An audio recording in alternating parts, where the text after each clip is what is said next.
Okay, welcome everyone to Circle of Life morning presentation. You will be muted just so that we don't have any interfering background noises.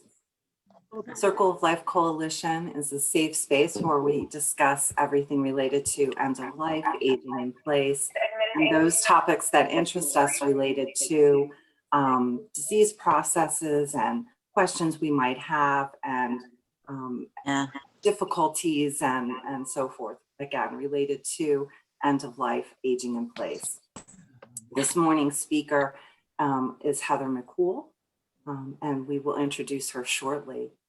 But first, also a little more housekeeping. If you don't wish to be seen, you can certainly turn off your video. Again, we'll all be muted.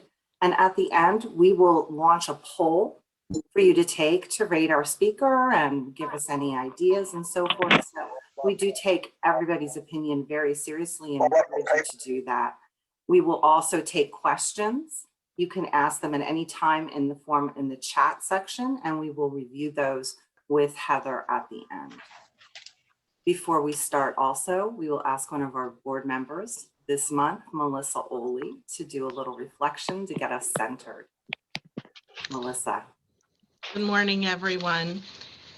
For today, I found this and I thought this was appropriate with everything that we're all experiencing. It says, be thankful for the difficult times. During those times, you grow.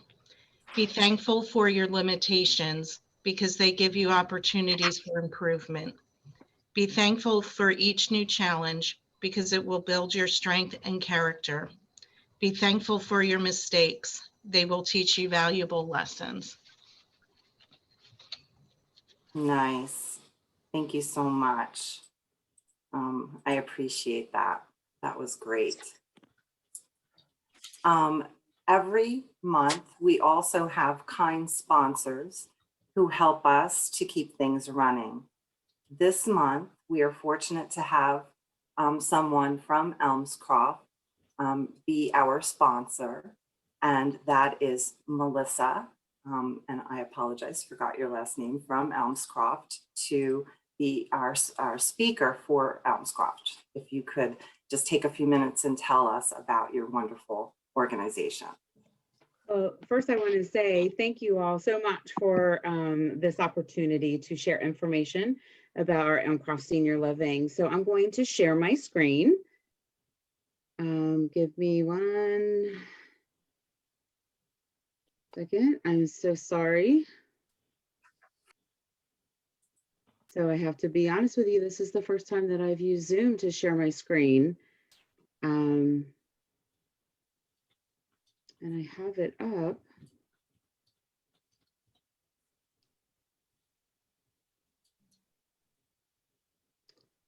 Can you all see the screen okay? No, Melissa, yeah. But go ahead and just tell us about Elmscroft, okay. And we'll show the logo at the end if you want to email during the presentation. Sure. All right. So our community, it is located in Exeter Township in a beautiful neighborhood right off of 422. Our personal care community at Reading, it's a smaller community, capacity of 52 residents. And where I love to explain that is it's very home-like atmosphere. Our personal care needs, and I'm sorry, on my slide, I had all that information on there for you all, so please forgive me for that.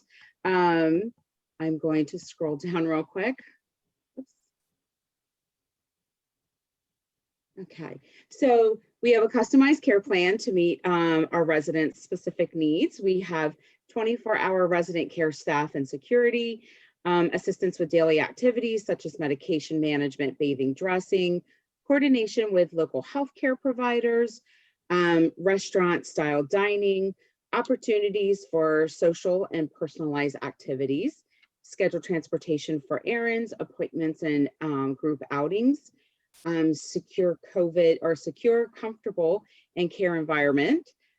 Private apartments are available and shared, and housekeeping, laundry, and linen services. So a few things I just want to share with you all. You know, we've accomplished so many things in this community, and I just wanted to share a few that we're very proud of. We have worked very hard at taking these extra precautions, and we have not had a COVID outbreak in our community while maintaining great customer service with our residents, families, and professionals. Also, allowing our seniors to age in place at higher levels of care. And there's two things I'm really proud to talk about. One, I'm so proud to say that one of our top referral sources are our family and friends. Our family and friends are our families that live with us, friends of the community, friends of our residents that have no hesitation on referring their loved ones and their friends to our community. And the other thing, very proud to say that we promote from within and we have minimal turnover. We have a few employees that have been with us for 20 years. So that's really exciting information to share with you all about this beautiful community. And I just have one more thing. Let me scroll down to it. I apologize. So I just wanted to tell you a little bit about our mission. We strive to enrich the lives of those who live and work with us by responding to the unique needs and universal desire for dignity and respect. And our vision, Elmcroft is committed to making the precious later years of life fulfilling and enjoying through a passionate pursuit of excellent care and services. So I just want to say thank you all again so much for allowing me to be a part of this meeting today. And if you all need anything, please don't hesitate to reach out to Heather or I. Thank you. Thank you. It sounds like a nice place to live. Thank you. Now, without further ado, let's welcome Heather. Heather McCool has been working in senior living for over 20 years, primarily in the personal care, assisted living sector of the industry. While she knew at a very young age that she respected and appreciated wisdom in senior adults, she was very quickly drawn to working with those with dementia even more. She oversaw a dementia neighborhood in a coordinator position and was promoted quickly to an executive director role. Now, overseeing the very building she started in 20 years ago as a server and housekeeper, Heather is proud to bring her customer service and genuine caring for seniors and those who care for them to her community at Elmcroft of Reading. Heather is a certified validation teacher through the Validation Institute created by Naomi File. She volunteers as a presenter for the Alzheimer's Association and is a Dementia Friendly champion with Dementia Friends, Pennsylvania. Heather is very focused in her approach and believes genuine listening and patience is key, and that can only be found in those who are comfortable within themselves. She believes that the key to dementia support is education and empathy, and she truly enjoys leading by example. Welcome, Heather. Thank you. I especially appreciate the beginning of these presentations and how Melissa used the word centering, because I think that that is really important when we're communicating with each other, but especially when communicating with people with dementia, is to be able to recognize that we have to focus on not always sharing our own emotions and putting our own emotions onto other people. So I appreciated that, Melissa. That was great. Thank you. So I just wanted to start by explaining a little bit about today's presentation. This is actually for everyone to be able to become certified as a dementia friend. So I'm going to does everyone have access? I included the session workbook in the chat box. You absolutely don't have to print it. It's just that when this presentation was originally created, it was created for in-person. And so I would normally be handing that out to people. So it is something that's available for you if you want to use it to write or take notes or just to have afterwards. So that is available to everybody. So I'm just gonna share my screen here.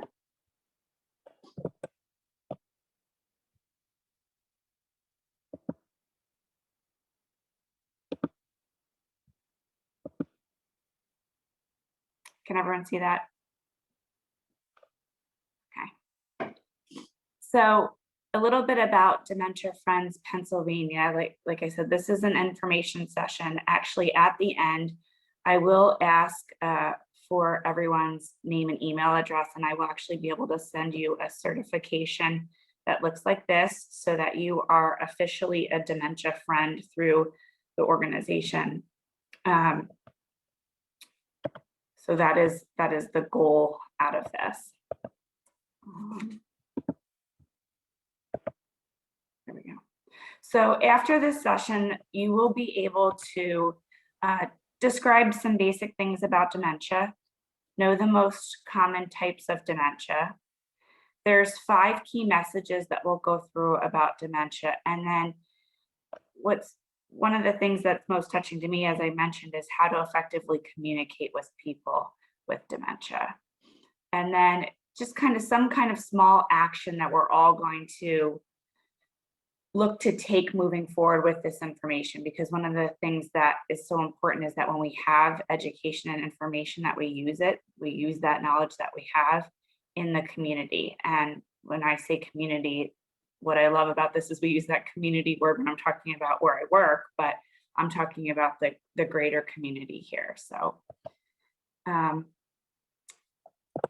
in the chat box, I'm going to give you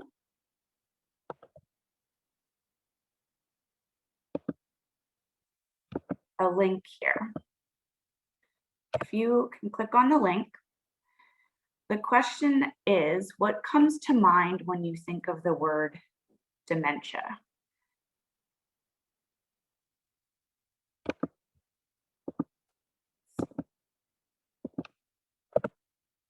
Can everyone click on that?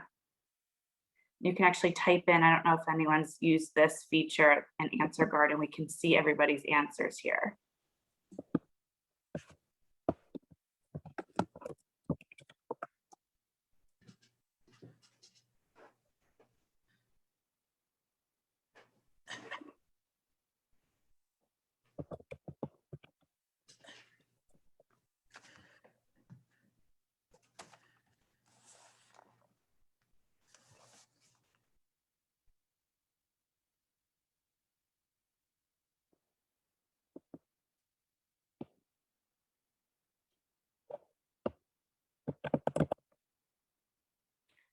And if you keep refreshing, you can see as more people add their words, what happens is if words are given more than once, they get bigger. So one of the things that we're trying to overcome with Dementia Friends and as a society is that I'm pretty sure all of these words, as you read them, pretty negative words. And we really want to try to overcome the stigma of dementia being a negative.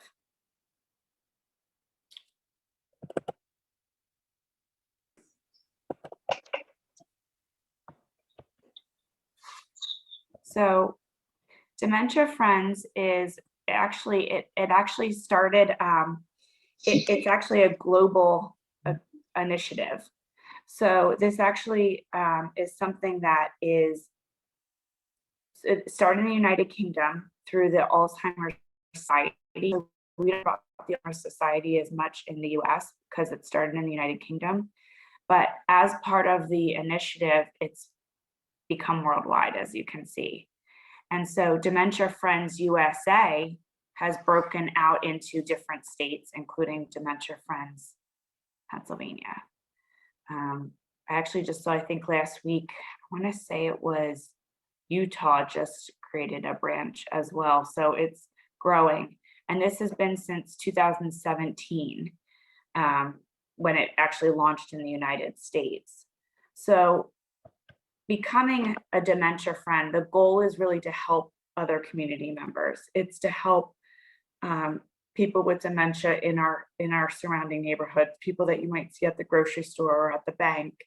And the goal is to try to encourage this amongst different sectors in schools, educate children, on what's happening with grandpa early on, and that it's okay and how to communicate better with grandpa, for example. So as community members, like I mentioned, our goal is to understand 5 key, more simple topics about dementia, how it affects them and their caregivers, the people around them, and how we each can make a difference. So one of my personal professional goals is to be offering this presentation to more groups, including actually one of the ones I want to do is at the schools to try and educate children as well. So really, as I mentioned, the dementia friendly community, our goal is to try and do it across different sectors. So whether it be government agencies, whether it be public environments and public transportation, whether it be businesses that do serve people with dementia, like restaurants. Sometimes when you walk into restaurants, they can be loud, they can be overwhelming, and that can be difficult with somebody with dementia. So maybe educating servers on how they can make it a little easier for a person living with dementia. So if we talk about dementia, I just want to make sure I start by explaining the word dementia a little bit. Dementia is actually a group of symptoms. So dementia is not a primary diagnosis.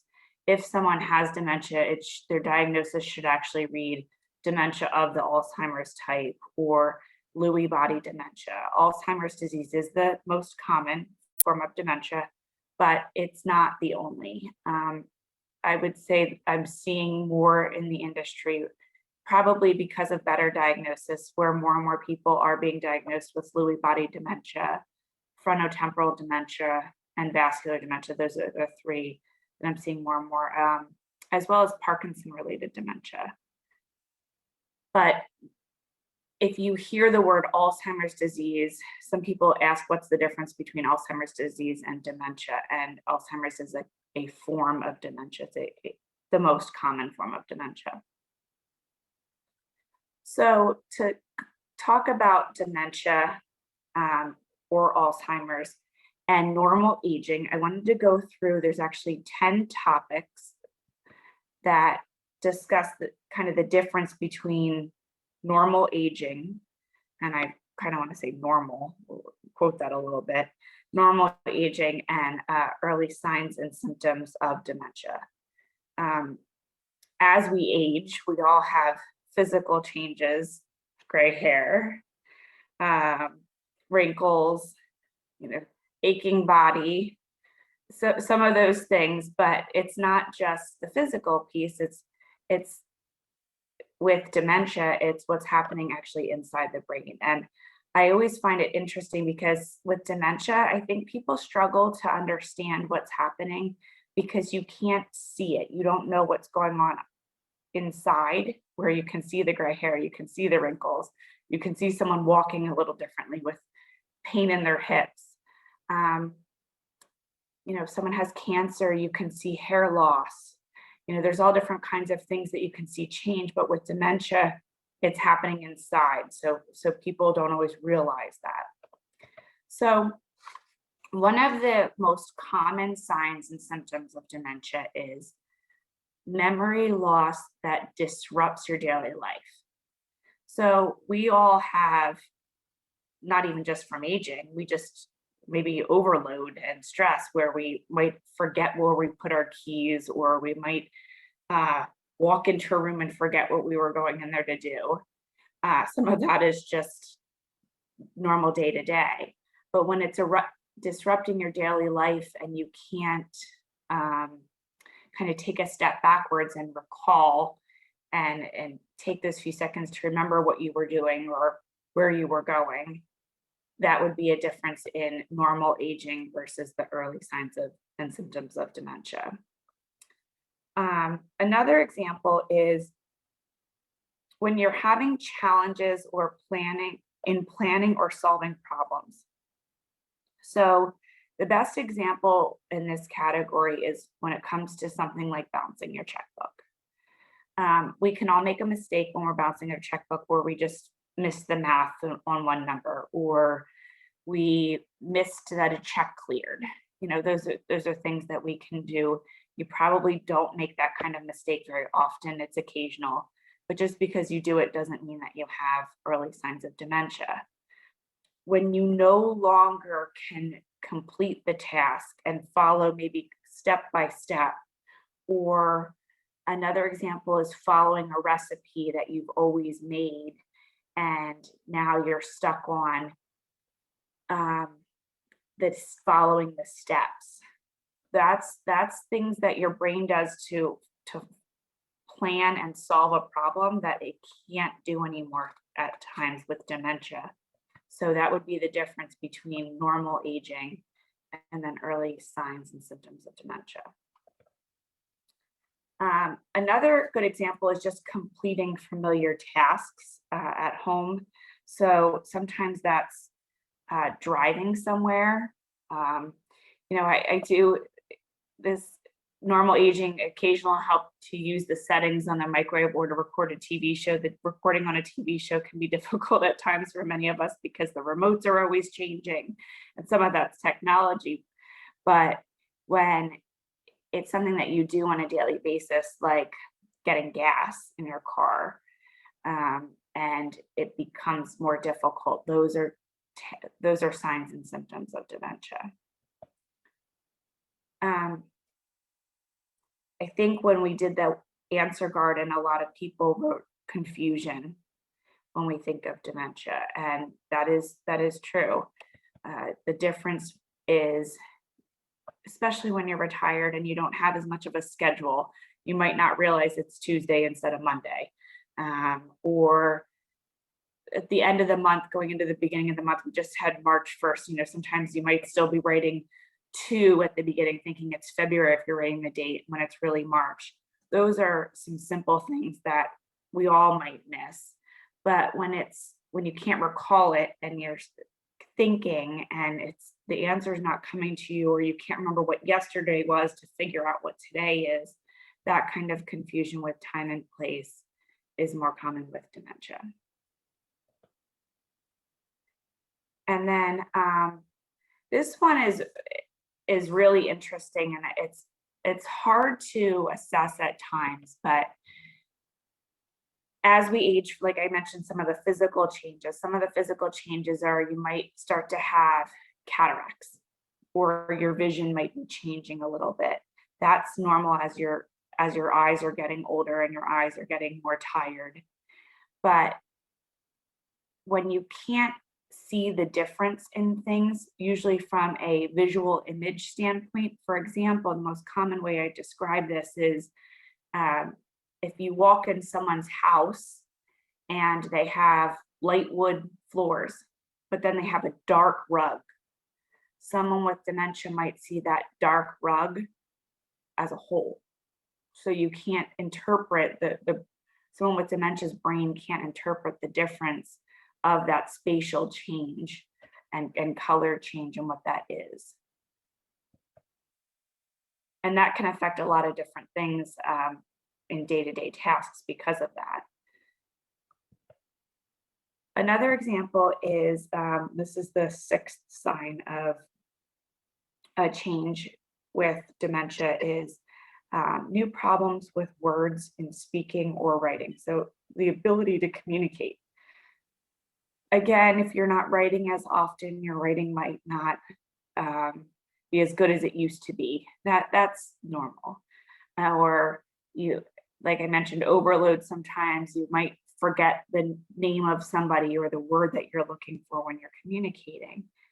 But it usually comes back to you when you keep noticing that you're struggling to find the right words, or you're using other words in place of the right word. That's more common with early signs or symptoms of dementia.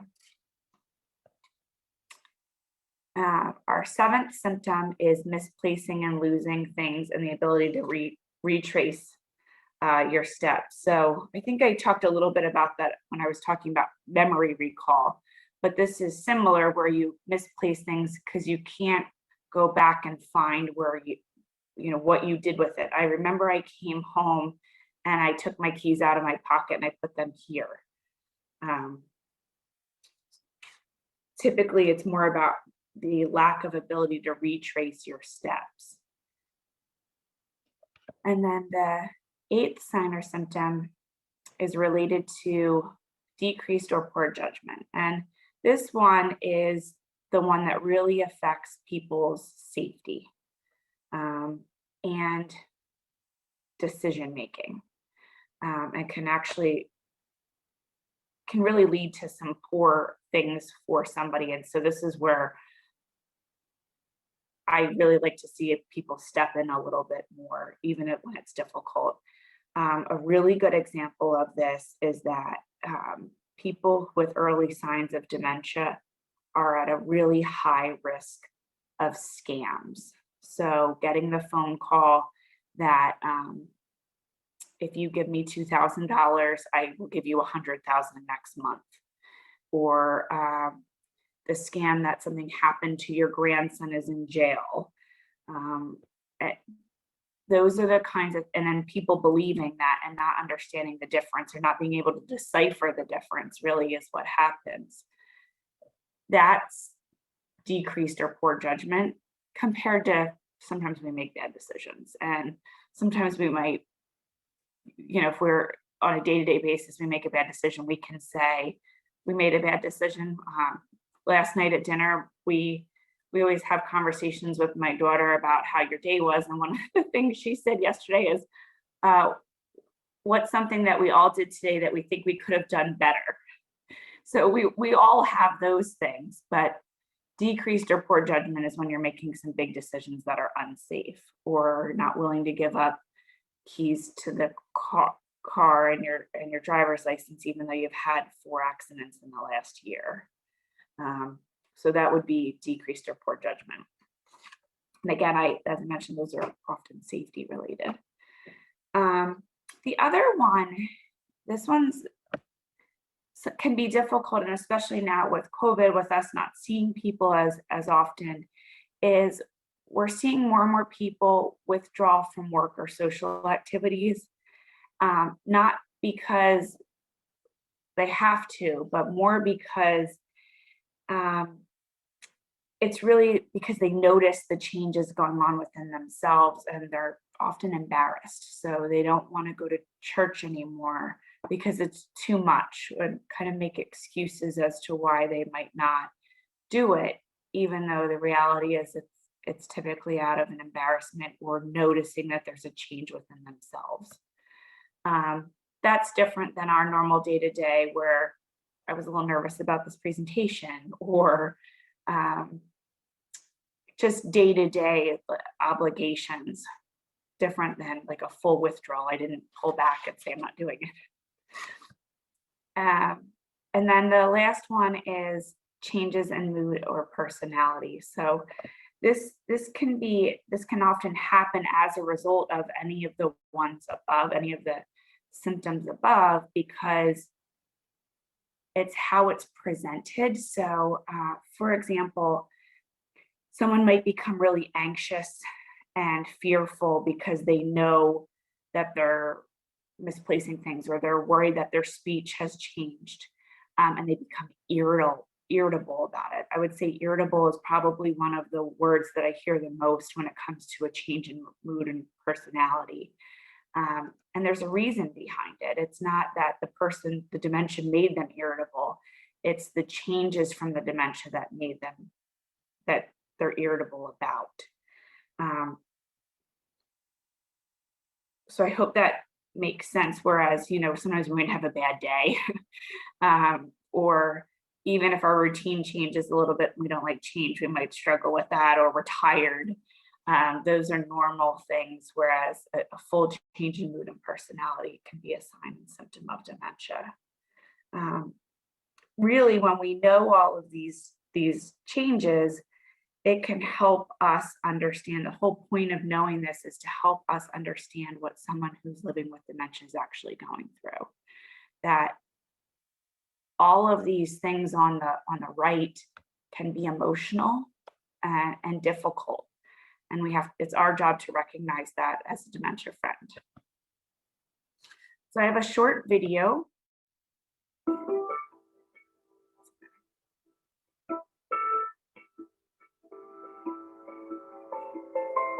I found myself saying something or Is that better?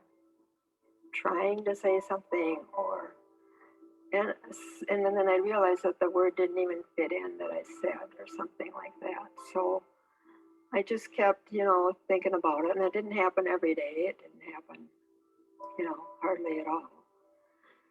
And then it just kept getting a little bit worse and a little bit worse. I think some of the family members thought something was off, I guess. Did any of them think dementia? Probably not.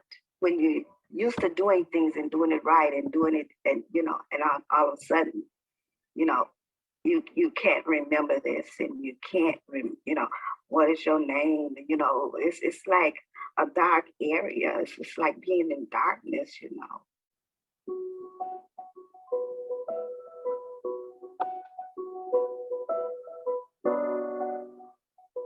And I think everybody that with this disease, people walk away from them. They're afraid they're going to catch it, like measles or mumps. And that bothers me that they do that. I have to be aware that any moment my brain might not tell me where to go. My first reaction was that I'm going to beat this disease.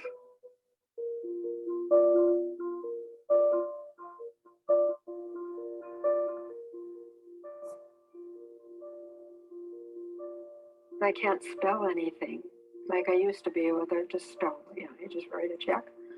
Now I'm not clear what the thing is, how you do it or anything. All that stuff that I thought I was so good at is gone or on the way gone. Remembering names. I think that's the biggest issue with me. People sometimes would kind of look at you kind of strange because I'm not saying what they want me to say or talk the way they want me to talk. When I started putting my shirts on backwards, that was one of my early signs too. Walking, that's why I have a cane now. And because I have a tendency to rock sideways. And I don't want to trip or fall. Darkness is not good for me, and I tend to trip or fall, and my coordination isn't as it used to be. Oh, I don't cook anymore either, because when I cook, and it doesn't matter if someone's in the house or not, I just start cooking and I forget about using, well, what do you use when you cook? What? The stove. I forget every time to turn it off. Every time I've cooked, no matter who's there.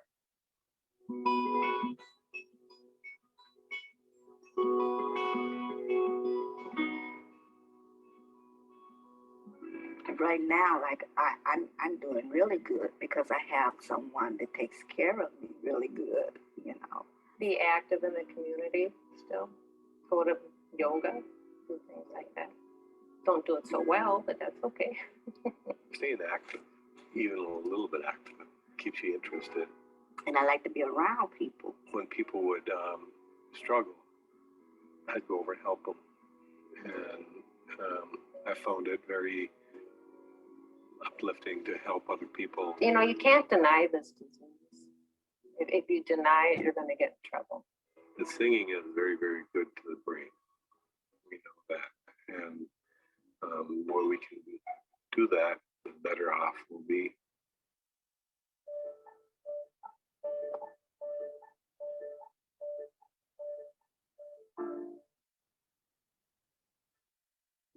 People that have dementia, I think, are very unique.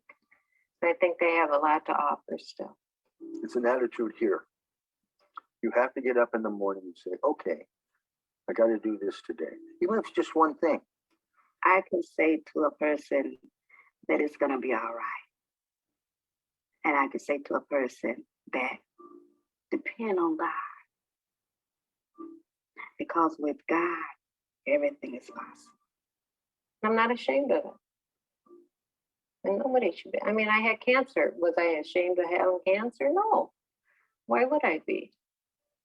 You know, why should I be ashamed of having dementia? I've lasted 14 years with this disease. It's not going to go away. I accept that. Only thing I guess with my future is that I'll work as hard as I can to stay alive and function.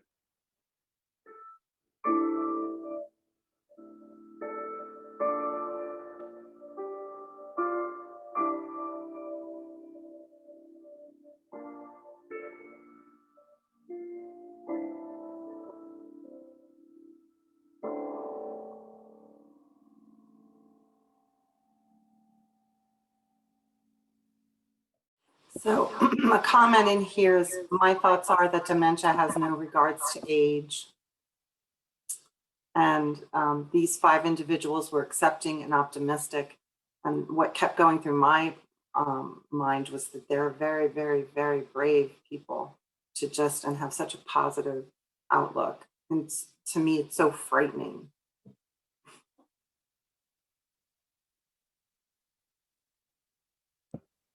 Fear, that's a good word as well. Yeah.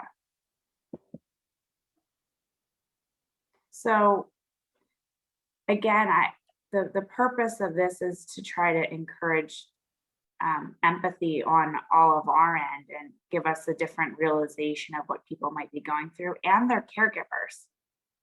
It was that video. One of my favorite parts about that video is that those participants and their caregivers were willing to share and being open about it. And that's what helps reduce the stigma.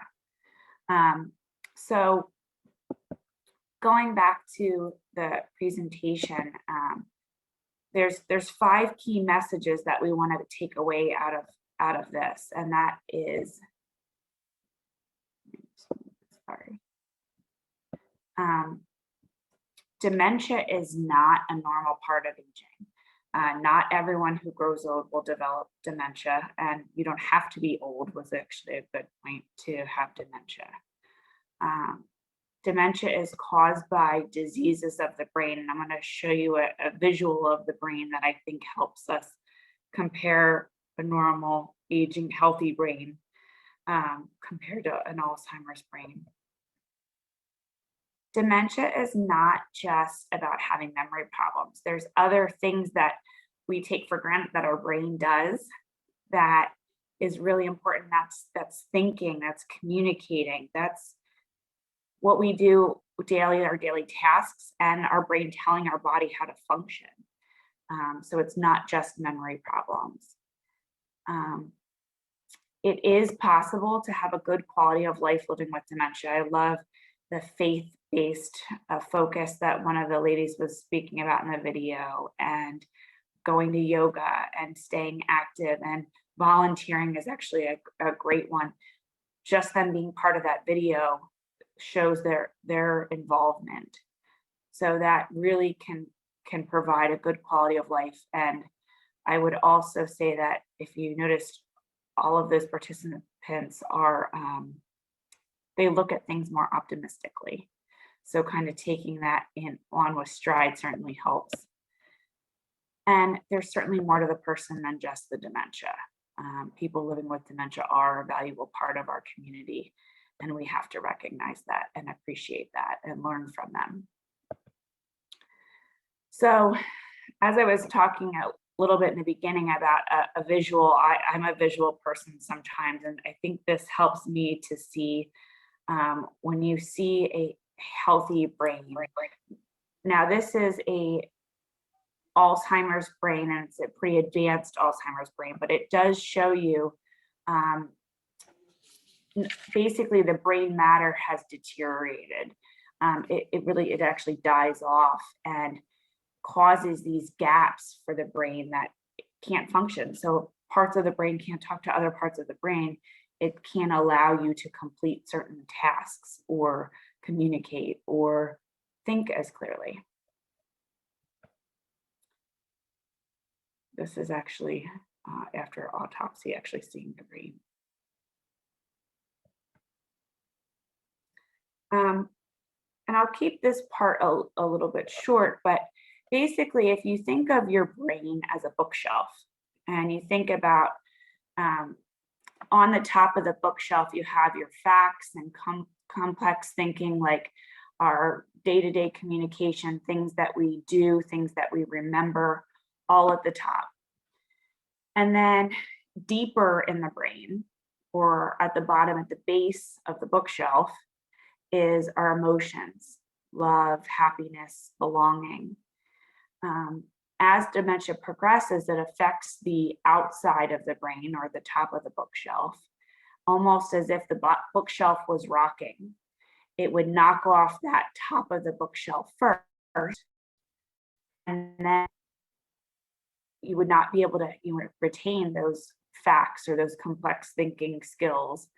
And as it moves down, you start to lose a little bit more. But what stays the same and remains is your feelings. And that's why it's so important to empathize and show respect to people living with dementia.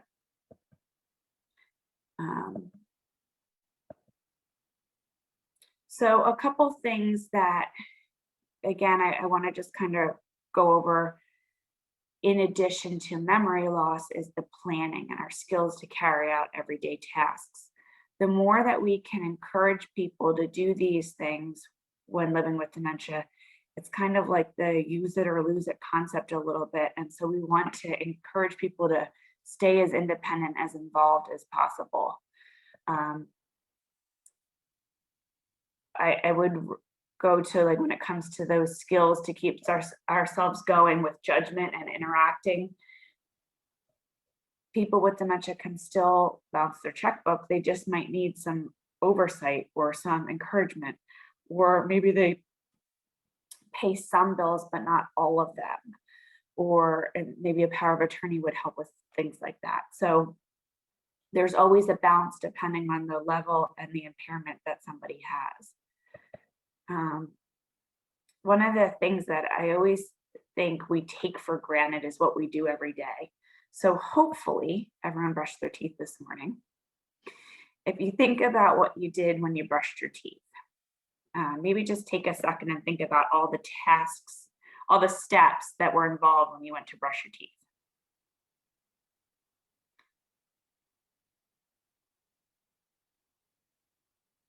I think a lot of times we forget or take for granted that we knew where the bathroom was to walk to the bathroom.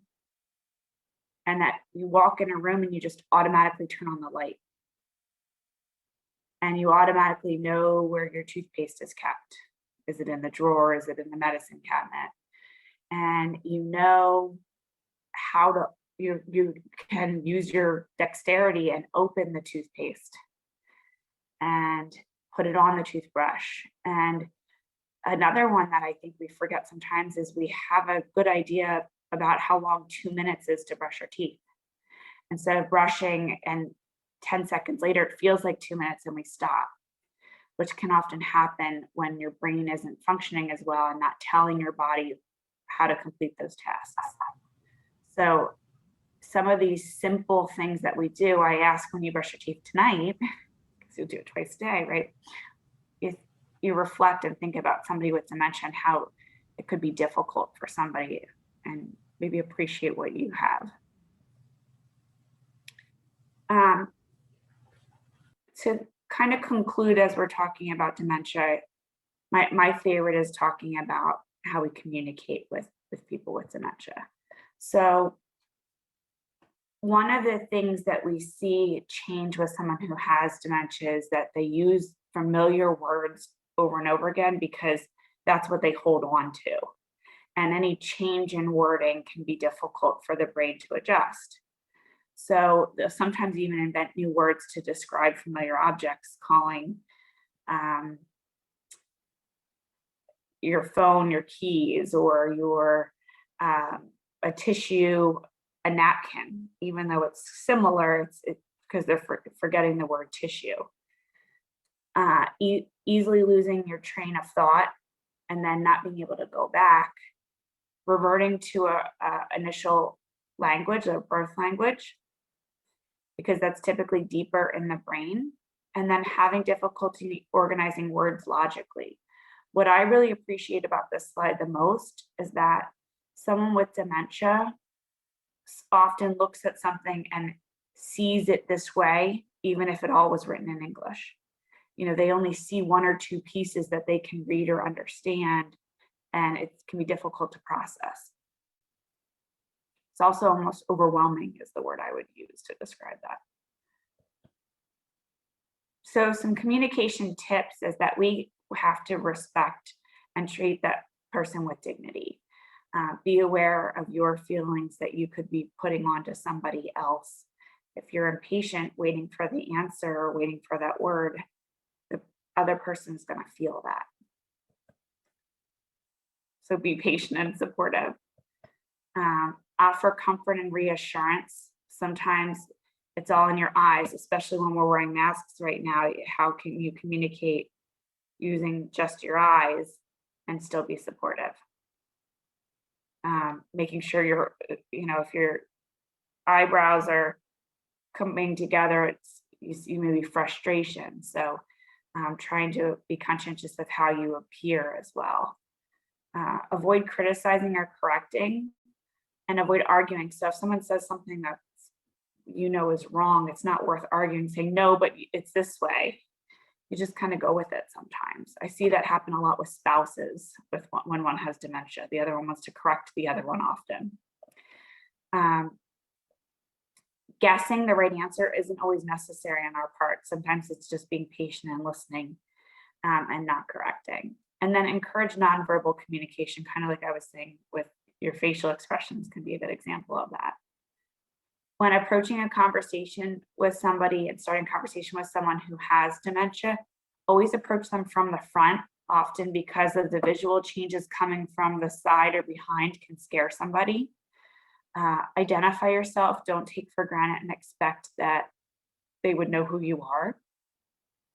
Keep good eye contact. Get to their level. When we're talking down on somebody, it doesn't make anybody feel good, whether you have dementia or not. So trying to be at their level is really important. And even moving slightly to the side is actually a symbol of friendship and camaraderie and respect, instead of like parenting, or again, like you would if you were standing over somebody. So a little bit to the side is actually a friendly symbol. And always use someone's preferred name. And so I think at some point I was referred to as Ms. McCool, and I'm just not used to that. So you can absolutely call me Heather, knowing that about people. The other thing is that when you're speaking to people, it's really important to speak slowly so that someone's brain has time to process what you're saying. Another really important thing is that when you sound confident and people understand you, you feel confident. And that's the same for someone with dementia. So giving them the chance to feel confident as they communicate. Sometimes waiting for a response might take up to 20 seconds. And 20 seconds is a long time. I think sometimes we take that time for granted as well. The other thing that you want to do when you're communicating with someone is trying to provide statements instead of questions. Questions kind of put somebody on the spot. It can make someone feel uncomfortable if they don't know the answer. So instead of saying, do you know where the bathroom is, saying the bathroom is over here. Here's your coat. Instead of, if you kind of know, is it the gray coat or the blue coat, maybe just say, here's your coat. Turning negatives into positives. So instead of saying, don't do something, let's do something. Visual cues and avoid quizzing is kind of like what I was saying. You don't want to ask questions as much, so that puts someone on the spot. So as a recap, the 5 messages that I want to make sure that everyone feels comfortable with walking away from today is that dementia is not normal part of aging. I can't tell you how many people say, well, what do you expect? They're 90 years old. That doesn't mean that it's normal. I don't really like that word, but dementia is caused by diseases of the brain. So there's a reason for the changes. It's not just memory problems. There's a lot of other things that your brain does. Don't take that for granted. It is possible to have a good quality of life with dementia. I gave you some good examples of hopefully of how you can encourage that with somebody. And there's more to the person than just their dementia, knowing who they are as a person. So in order to become a dementia friend, you all listened to me speak and participated in this presentation today. I asked that everyone has a takeaway. What does this mean to you? Why were you interested in today's topic? And hopefully it's to decrease isolation with people with dementia and decrease the stigma. It doesn't have to be such a negative thing. And on a positive, it's increasing knowledge and support. How can we support people living with dementia? How can we increase knowledge and understanding about what's happening to someone with dementia? So as we do that, support the 5 key messages. And then I ask that everyone commit to some kind of dementia friendly action when you walk away today. Is it going to be it could be a simple thing like being more appreciative of what you do have. Maybe slowing down.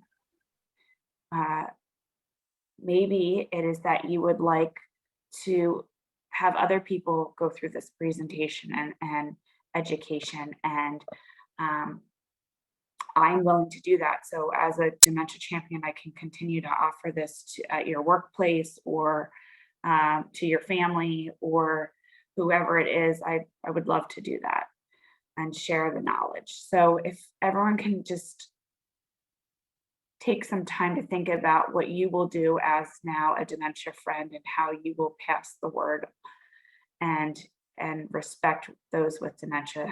That's part of being a dementia friend. Also, there are so many resources in our community for people with dementia.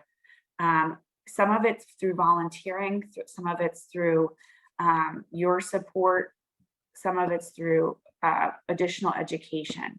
And if you are looking for resources, I'd be happy to help steer you in the right direction, whether it be through the local area agency on aging or the Alzheimer's Association. Those are the 2 most common that I would recommend, but depending on what you're asking, my goal is to help try and share resources as well.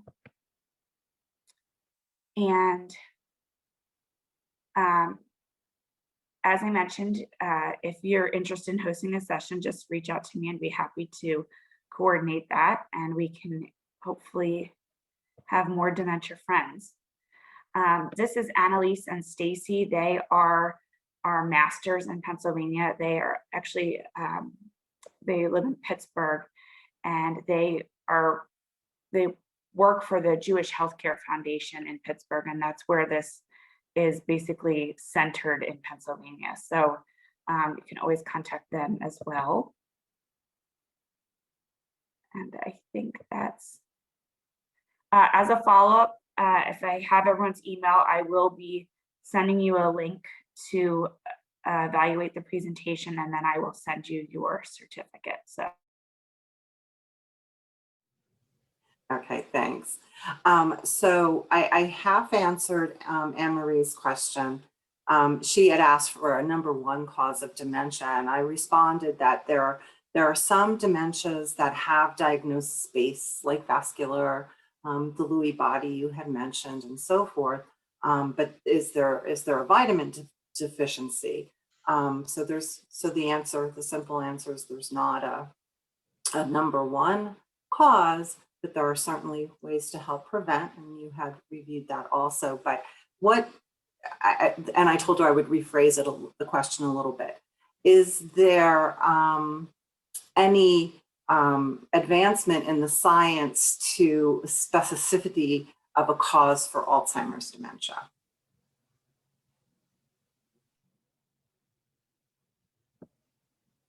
I would say that as of now, so Alzheimer's is the most common cause of dementia.